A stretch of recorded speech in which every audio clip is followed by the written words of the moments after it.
Olá, bem-vindo ao Mais 365, um caminho diário com a Bíblia em que a história da salvação ilumina a nossa vida.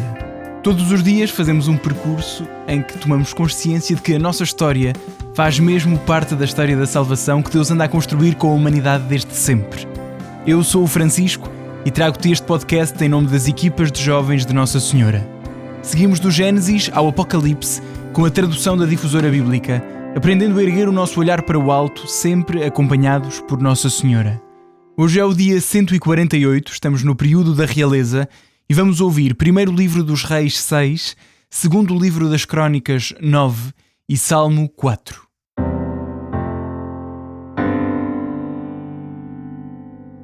Primeiro livro dos Reis 6. No ano 480 após a saída dos filhos de Israel do Egito, no quarto ano do reinado de Salomão sobre Israel, no mês de Ziv, que é o segundo mês do ano, começou a edificar-se o templo do Senhor. O templo que o rei Salomão construiu ao Senhor media 60 côvados de comprimento, 20 de largura e 30 de altura. O pórtico à entrada do templo media 20 côvados de comprimento no sentido da largura do templo e 10 côvados de largura no sentido do prolongamento do templo. Colocou no templo janelas com grades de madeira. Encostados aos muros do templo, mesmo à volta, construiu andares que rodeavam os muros do templo, o pórtico e o santuário. Deste modo, cercou toda a casa de andares laterais. O andar inferior media 5 côvados de largura, o segundo 6 e o terceiro 7. Estas reduções na parte exterior eram para evitar que as vigas penetrassem mesmo nos muros do edifício. Na construção do templo só se empregavam pedras lavradas na pedreira. Deste modo, durante os trabalhos de construção, nenhum ruído se ouvia, nem de martelo, nem de cinzel, nem de qualquer outra ferramenta. A porta do andar inferior ficava do lado direito do edifício. Subia-se por uma escada em espiral ao andar do meio e deste ao terceiro. Tendo acabado de construir o templo, Salomão adornou-o com tábuas e forro de cedro. Levantou andares à volta de todo o edifício com 5 côvados de altura cada um e ligou-os ao templo por traves de cedro. Então a palavra do Senhor foi dirigida assim a Salomão: Por estares a construir este templo, se guardares as minhas leis, cumprires os meus mandamentos e observares todos os meus preceitos, guiando-te por eles, cumprirei em ti todas as promessas que fiz a teu pai David. Habitarei no meio dos filhos de Israel, sem nunca abandonar Israel, meu povo. Salomão acabou de edificar o templo. Depois revestiu o interior das paredes do edifício com placas de cedro, do pavimento ao teto. Revestiu assim todo o interior com madeiras de cedro e recobriu o pavimento com placas de cipreste. Em seguida, revestiu com placas de cedro, desde o solo aos tetos, o espaço de 20 côvados que forma o fundo do templo. Ele transformou o interior do edifício em lugar santíssimo, o Santo dos Santos. Os restantes 40 côvados, esses constituíam a parte interior do templo. Todo o interior do edifício era revestido de cedro em tábuas entalhadas com flores e frutos. Tudo era de cedro, não se via pedra alguma. Construiu o santuário ao fundo, no interior do templo, para colocar lá a Arca da Aliança do Senhor. O santuário media 20 côvados de comprimento, 20 de largura e 20 de altura. Salomão fez um altar de madeira de cedro para a frente do santuário e revestiu de ouro todo o interior do templo. Diante do santuário, que também estava revestido de ouro puro, havia umas correntes de ouro. Revestiu de ouro fino todo o edifício de alto a baixo e recobriu também de ouro o altar que estava diante do santuário. No santuário colocou 2 querubins de pau de oliveira que mediam 10 côvados de altura. Uma asa de um querubim media 5 côvados, a outra asa 5 côvados. Deste modo, da extremidade de uma asa à extremidade da outra iam 10 côvados. O segundo querubim media também no total 10 côvados. A dimensão e a forma dos 2 querubins eram iguais. A altura do primeiro querubim era de 10 côvados. A do segundo era igual. Colocou os querubins no meio do templo no seu interior. Os querubins tinham as asas estendidas. A asa do primeiro querubim tocava na parede, a do segundo tocava na outra parede. As 2 asas dos querubins que ficavam para dentro tocavam-se uma à outra. Revestiu também com placas de ouro os querubins. Em todos os muros do templo mandou esculpir, por dentro e por fora, querubins, palmas e flores. Revestiu de ouro por dentro e por fora o pavimento do templo. À entrada do santuário colocou batentes de madeira de oliveira, cujo enquadramento com as ombreiras formava a quinta parte do muro. Nos 2 batentes de madeira de oliveira fez esculpir querubins, palmas e flores, revestindo-as de ouro. Também cobriu de ouro tanto os querubins como as palmas. Para as portas do templo fez também batentes de madeira de oliveira que ocupavam a 4ª parte do muro, assim como 2 batentes em madeira de cipreste. 2 painéis móveis para o primeiro e outros 2 para o segundo. Mandou esculpir nelas igualmente querubins, palmas e botões de flor, revestindo tudo a ouro. Construiu depois o átrio interior. 3 ordens de pedra lavrada e uma ala de traves de cedro. No 4º ano do seu reinado, no mês de Ziv, foram lançadas as bases do templo do Senhor. No 11º ano, no mês de Bul, que é o 8º mês, acabou de se construir o templo em todo o seu conjunto e pormenores. Salomão construiu-o em 7 anos.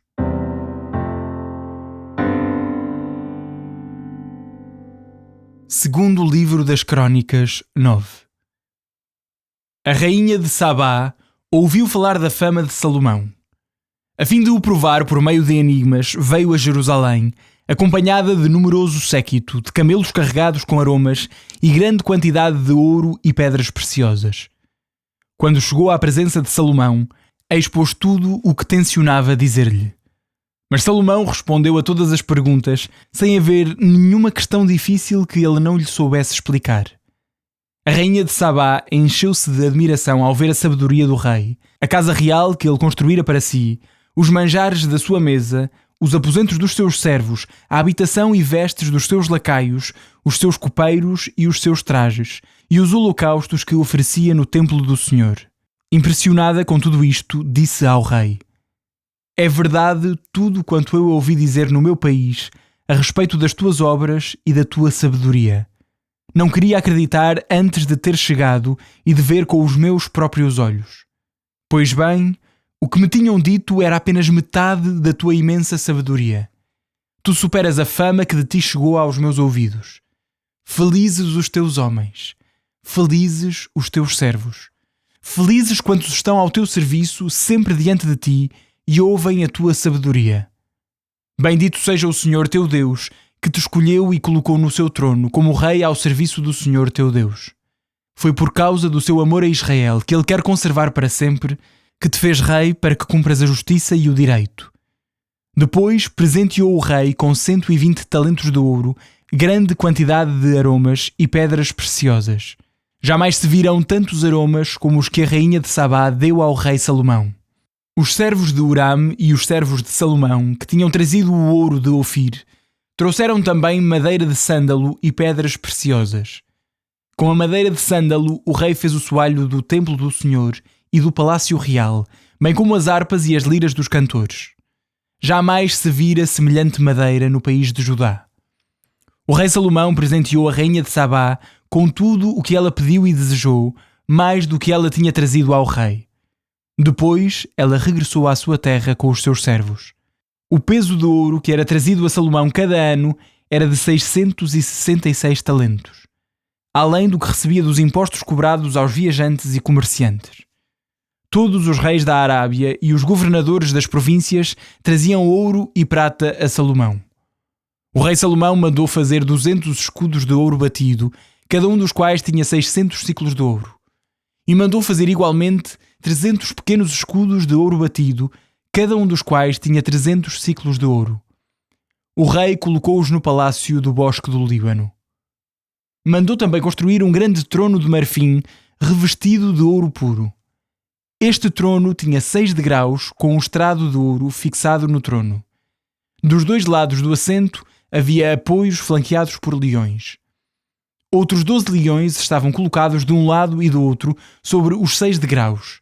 Para nenhum rei se fez coisa semelhante.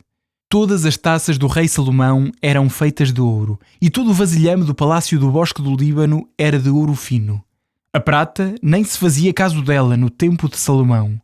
Com efeito, O rei tinha navios que iam a Tarsis com os servos de Huram, e uma vez cada 3 anos a frota regressava de Tarsis carregada de ouro, prata, marfim, macacos e pavões.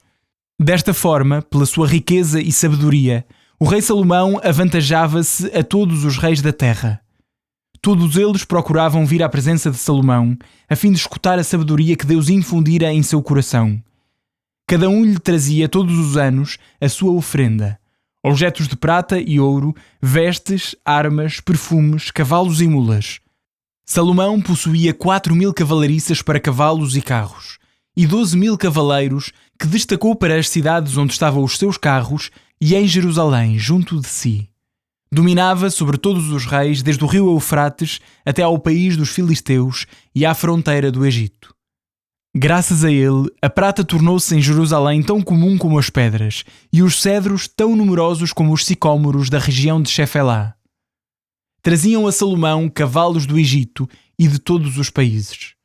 O resto dos feitos de Salomão, dos primeiros aos últimos, está escrito nas palavras do profeta Natã, na profecia de Aías de Siló e na visão do vidente Gedó acerca de Jeroboão, filho de Nabate. Salomão reinou em Jerusalém sobre todo o Israel durante 40 anos. Depois disto, Salomão adormeceu com os seus pais e foi sepultado na cidade de David, seu pai. Seu filho, Roboão, sucedeu-lhe no trono.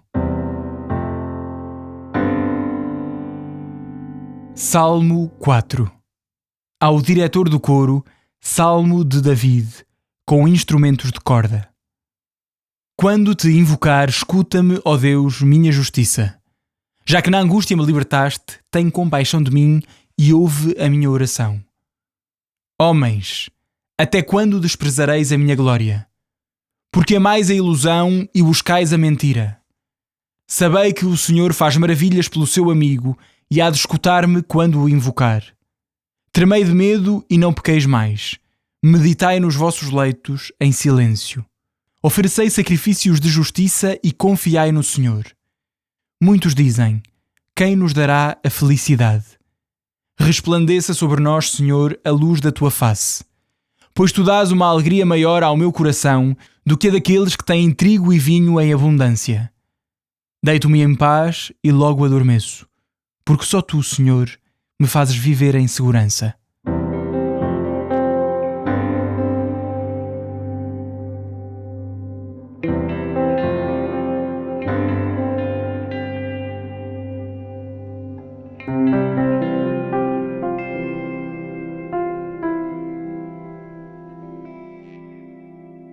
Bom dia, boa tarde ou boa noite. Dia 148, primeiro livro dos Reis, capítulo 6 e segundo livro de Crónicas, capítulo 9.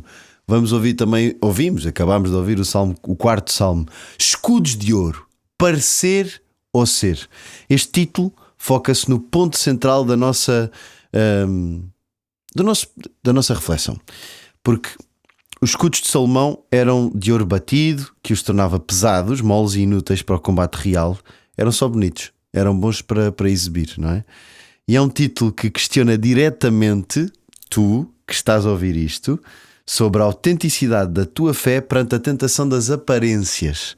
O ouro é muito bonito, mas não serve para escudo, é podre para escudo. Olhem, mais uma vez, eu sou o Padre Pedro Figueiredo, vais ter que levar comigo outra vez hoje, e é muito bom estarmos para este momento de encontro com a Palavra de Deus. Chegamos então a este dia, marco importante porque estamos a olhar para o auge do reinado do rei Salomão, para a construção da casa de Deus e o fim de uma era. Simultaneamente isto é o fim de uma era. Preparem o coração porque a Sagrada Escritura nos diz hoje, o que nos diz hoje, fala muito sobre a nossa própria vida e sobre a forma como nos apresentamos diante de Deus Nosso Senhor.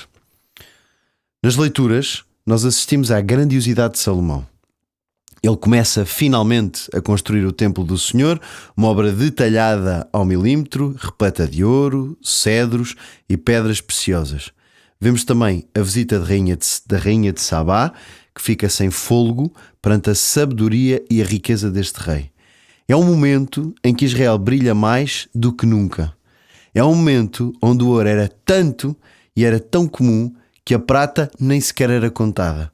Mas no meio de tanto brilho, A palavra também nos deixa o registro final. Salomão morre e o seu filho, Roboão, assume o trono. É o fim de um capítulo dourado. Há algo de fascinante na construção deste templo que não podemos deixar de passar. A fonte, aquilo que acabamos de escutar, as fontes da Sagrada Escritura, recorda-nos um detalhe curioso, é que enquanto o templo estava a ser erguido, não se ouvia o som de martelos nem de machados no local. O que é que a Sagrada Escritura quer dizer com isto? É que as pedras eram talhadas na pedreira e chegavam prontinhas para serem encaixadas. Isto revela que a casa de Deus é o lugar do silêncio sagrado. Senhor Padre, eu gosto tanto de entrar nas igrejas e quando não está lá ninguém e estar lá em silêncio, sinto-me bem com o silêncio. E ainda bem, mas também é importante ir à missa quando está barulho e quando as crianças andam a correr de um lado para o outro e quando a velhota deixa que o telefone toque e trim, trim, trim, trim. Mas o silêncio de facto é sagrado. Salomão percebeu que aquele não era um edifício qualquer. A pedra tinha que ser talhada lá na pedreira. Aquele era o lugar onde Deus habitaria entre o seu povo. Por isso este detalhe precioso, minucioso, maravilhoso.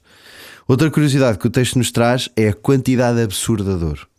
Quase tudo no interior era revestido a ouro, até o chão. Reparem nisto. A maioria das pessoas nunca veria esse ouro. Porque apenas os sacerdotes é que entravam na parte do santuário. Não era permitido ao povo entrar ali. Isto ensina-nos que a beleza e o esforço que dedicamos a Deus não são para o espetáculo. São para Ele e só para Ele. Para que Deus, costumamos dizer aquele adágio, não é? Tudo para a maior glória de Deus. No entanto, na nova aliança nós temos a graça de poder entrar no santuário. Nós temos a graça hoje de participar na beleza da liturgia. Temos a graça hoje de estar na presença real de Jesus. O santo curador de São João Maria Vianney desejava tanto adornar as suas igrejas com o melhor que podia, que o pouco dinheiro que juntava era para comprar grandes cálices ou uma bela casula, aquela veste do padre, por amor a Deus. Por isso, eu quero que olhemos agora para um detalhe que pode passar despercebido a todos. Os escudos de ouro de Salomão. Salomão mandou fazer centenas de escudos de ouro batido. Fazemos alguma ideia de quanto é que isso valeria hoje? Milhões de euros. Mas há um problema. É que o ouro é um metal pesado. O ouro é também mole. E aqueles escudos, ainda que possam valer milhões, são absolutamente inúteis numa batalha real. Só servem para exibir, só servem para dar uma imagem de força, de riqueza, para vermos por fora, não é? Às vezes compramos um grande carro e andamos a pagar lá prestações, ou vemos uma grande casa e não temos dinheiro para pagar, não é? Para quê? Para mostrar aos outros? Para quê? Para quê? Isto deve-nos fazer pensar. Quantas vezes na nossa vida cristã estamos a carregar escudos de ouro? Quantas vezes é que nos esforçamos para dar uma imagem de santidade? Sou tão piedoso, sou tão forte, sou tão sábio, quando na verdade somos podres, não é? Como aqueles túmulos. Estamos ressequidos, como na profecia de Ezequiel. Somos ossos podres e se Deus não nos der vida, não funciona. Se dentro de um túmulo que está podre, se Deus não ressuscitar, somos só mal cheirosos. Deus não quer os nossos escudos decorativos. Ele quer o nosso coração sincero. Salomão, nesta fase, o seu pai era um guerreiro com escudos de verdade, forjados no combate e na entrega de Deus. Mas Salomão só olha para a postura e para a imagem. Por isso eu pergunto, onde é que nós hoje, tu e eu, estamos a tentar parecer bons, sem sermos realmente? O Senhor não quer, então, como estava a dizer há bocado, os nossos escudos decorativos. O Senhor quer o nosso coração sincero. Ouve lá o que diz o Salmo 4 e nós rezamos hoje. Em paz me deito e logo adormeço, porque só tu, Senhor, me fazes viver em segurança. A nossa segurança não vem do ouro que exibimos. Vem da graça de Deus que nos sustenta e que sustenta a nossa fraqueza. Por isso hoje, o convite que te faço é muito simples. Pede ao Senhor que a tua realidade interna corresponda ao desejo do teu coração. Não queiras apenas ser um cristão de vitrine, tipo museu, mas que o Senhor nos ajude a todos, a ti especialmente, a ser verdadeiramente sábio, santo e forte na sua presença, para o bem da tua comunidade e para o bem, glória e honra de Deus. Senhor, nós te pedimos hoje, faz com que a nossa beleza venha de dentro, que a nossa beleza venha de um coração que confia plenamente em ti. Eu continuo a rezar por ti. Por favor, reza também por mim. Padre Pedro daqui, mal pode esperar por voltar a encontrar-te amanhã. Que Deus te abençoe e te guarde. Sê bom e, acima de tudo, preocupa-te mais com o interior que com o exterior, do que com o exterior. É muito importante. Não te esqueças disso. Em nome do Pai, do Filho e do Espírito Santo. Amém. See you later.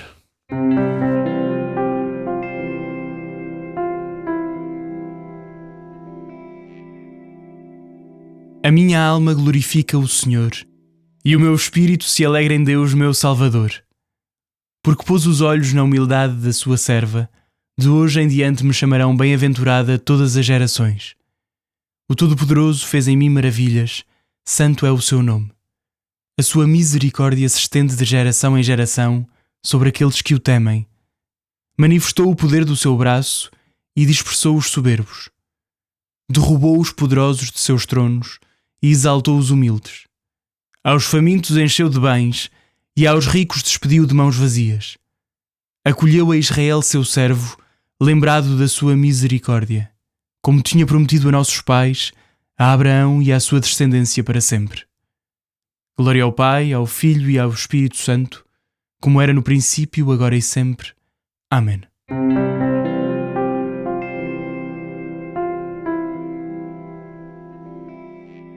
Final do dia 148. Um abraço em Cristo. Até amanhã.